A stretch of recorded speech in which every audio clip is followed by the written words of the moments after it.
So this one's in vertex form. So I can clearly see my vertex. George, what's my vertex? 3 and 5. 3, 5. So we always change the sign of the H. And the last 5. Not. Oh. Remember, it's x equals, and at x equals 3. Perfect. Oh, silly me. So let's plot that point. So go to the right 3 and up 5. How can I find another point on my graph? Plug in another number. We want to plug in something close to our axis of symmetry. So what's a number that's close to 3? 2, sure. We want to plug in 2. You can plug in any number. It's just going to be easiest to plug in something close to the axis of symmetry. So when I plug in 2, I have 2 minus 3 squared plus 5. So that'd be negative 1 squared plus 5. What's negative 1 squared? Positive 1. And 1 plus 5 would be 6. So the second number in our point is 6. So I can go ahead and graph that point. I'm going to go to the right 2 and up 6. Once I have my second point, do I know another point on my graph? Wait, how'd you get it? Do I know another point on my graph? 4, 6. The same thing, but on the opposite side. Once you have 3 points, you can graph your parabola. So every parabola needs to have at least 3 points before you put your graph. All right, so now let's look at our graph. Wait, how did you... So our vertex tells us if we have a max or min. Is my vertex at the highest point of my graph or the lowest point? Lowest. So does that mean it's a maximum or minimum? Minimum. So I have a minimum. What is my minimum value? 5. Perfect. It's always the k in our vertex, that second number. Wait, how do you know? Does our graph open up or open down? It opens up. Next we have increasing and decreasing. So looking at my graph, just like we read from left to right, I start at the left side of my graph. If I'm walking along my graph, am I walking uphill or downhill?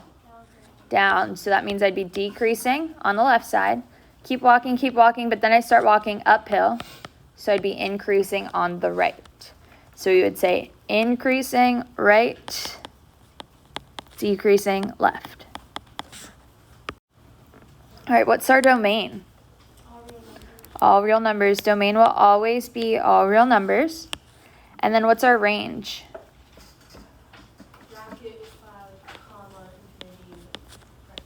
Perfect. So we start at our smallest y value, which is 5. So it's always the repeat of the k.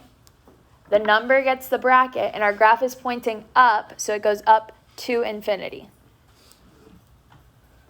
And that's everything you need for your graph. Let's look at the third one here. Let's look at the third one.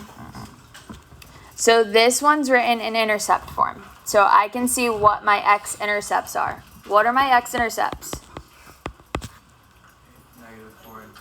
Perfect. -4 and 2. We just changed the signs of the p and the q. So -4 and +2. So I'm going to go to my x-axis and put a point at -4 and 2.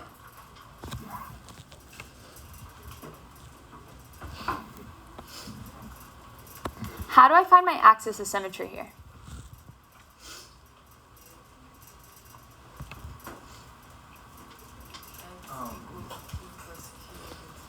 Perfect. I add my two intercepts together and divide by 2. So it'd be -4 plus 2 over 2. Awesome. -1. So we write our axis of symmetry as x equals -1. Don't forget the x equals for your axis of symmetry. So I'm going to put a dotted line right through -1. Wait, on a test, are you going to label it or no? What's the first number in my vertex? -1. How do I find the second number? Plug it into the x's. So to find the second number in my vertex, I have to plug it into the x's.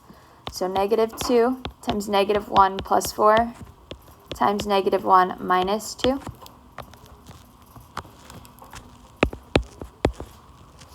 So -2 times 3 times -3.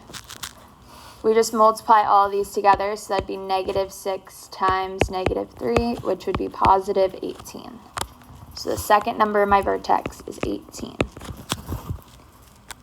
So this point is a little bit off our graph up top here. Just gonna put it off the graph, but it's fine. So go to the left one, up 18. So once I have 3 points, I can connect the dots with my parabola.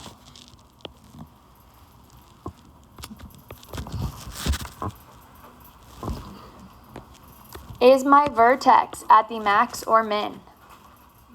It's the max. It's the highest point on my graph, so that's the maximum. So I have a maximum. And what is my maximum value?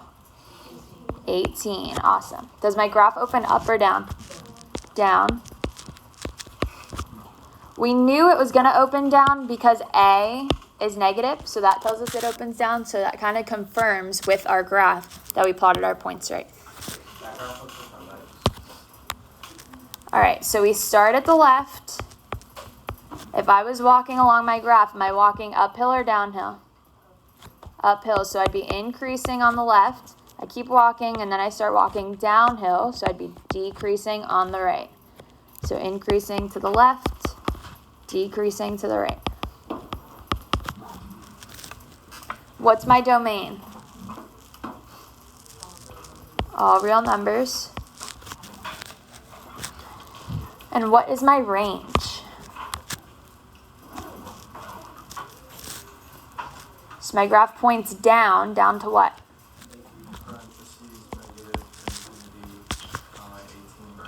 Awesome.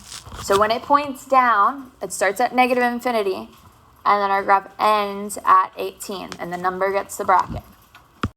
So looking at our last graph in question here, this one's in standard form. What do I need to do when it's given in standard form? Where do I start? Perfect. -b/2a gives us the axis of symmetry and the first number in our vertex.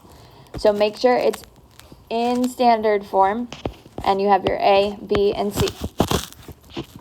So this would be -8/2 times 2.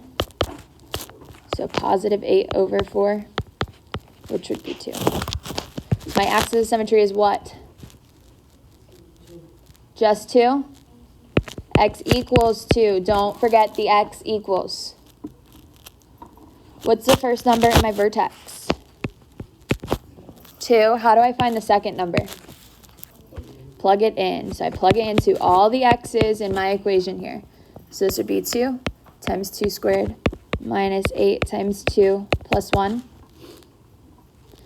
So 2 squared is 4, and 4 times 2 would be 8. 8 minus 16 plus 1 would be -8 plus 1, which is -7. So we can go ahead and plot that point. I'm going to go to the right 2 and down 7. There's my vertex. My axis of symmetry goes right through it.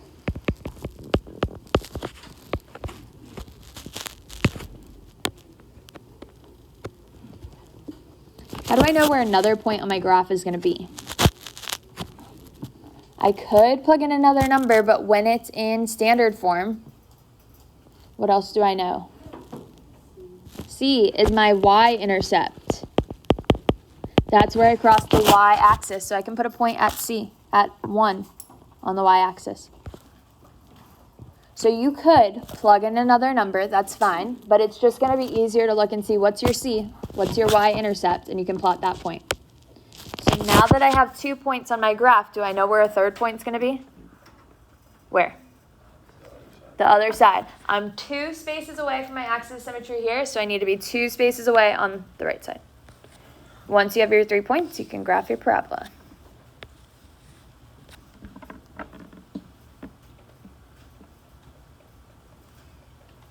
Yes. I'm fairly lost. So next, is our vertex at the maximum or minimum? Minimum. It's at the lowest point on our graph, so that would make it a minimum. And what's our minimum value? -7. Does my graph open up or down? Up. And then if I was a person and I'm walking along my graph, walking from left to right, am I walking uphill or downhill? Down, so I'd be decreasing. Then on the right, that means I'm increasing. So increasing on the right, decreasing on the left. What's my domain?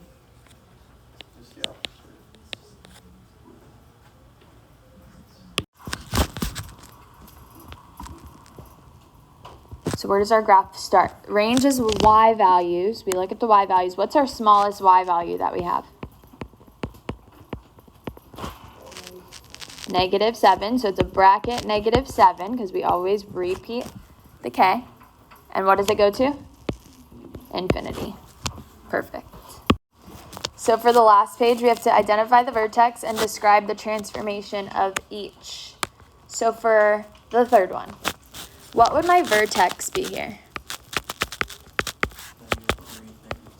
Perfect. -3, -2. We always change the sign of the h. Change the sign of the first one. It's always what you're adding inside and what you're adding outside, but we change the sign of the h. Now let's identify our transformations. What's the first transformation we have here? Reflection. So the negative means that it's a reflection on which axis? The x-axis. If the negative is outside, it's on the x-axis. What does the 4 do to our graph? Stretch. So when you're multiplying by a number that's greater than 1, it's a stretch. Oh, the nice reflection of the stretch. Okay, and that's a lot. When we add 3 on the inside, which way do we go? Left 3. And when we subtract 2 on the outside? Down 2. Awesome. Any questions here? All right, let's look at the next one. What's my vertex? Five, 2. Perfect. All right, when we multiply by 1/3, what does that do to our graph? Shrink. When we multiply by a number that is less than 1, it's a shrink. What about when we subtract 5 on the inside? Right 5. And then when we add 2 on the outside? Up 2.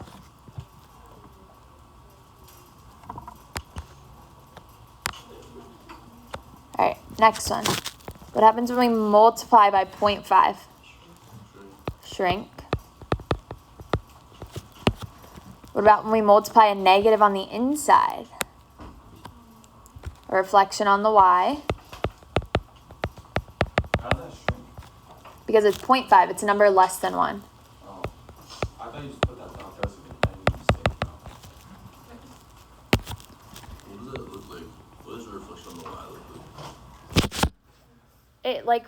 So if this was our graph, let's say it was moved over here and we had a reflection on the y, it would then be over here. So like the y-axis is acting as our mirror and it flips this side. Yes? Whenever it's outside the parentheses, it's on the x-axis, whenever it's inside, it's the y. Yes. So a way you can remember is that if you had an ex-boyfriend, you keep them outside the house. All right, what about subtracting 2? Right 2. Awesome. And then lastly, let's find our vertex here. What would our vertex be? Perfect. 2, 0. Wait, how do we... Okay. Because our vertex comes from what we're adding inside and what we're adding outside. We change the sign of the h. Precisely. All right, for the last one. How would I find my vertex? What would my vertex be? Perfect. 0, 3. I don't have parentheses, so that means I'm not adding anything on the inside. So my h would be 0, and my k would be 3, because that's what I'm adding on the outside. Now, what does the 2 do to the graph? Stretch. What about the plus 3? Up 3. So again, since there's no parentheses, that plus 3 is technically on the outside. So that's why we go up 3.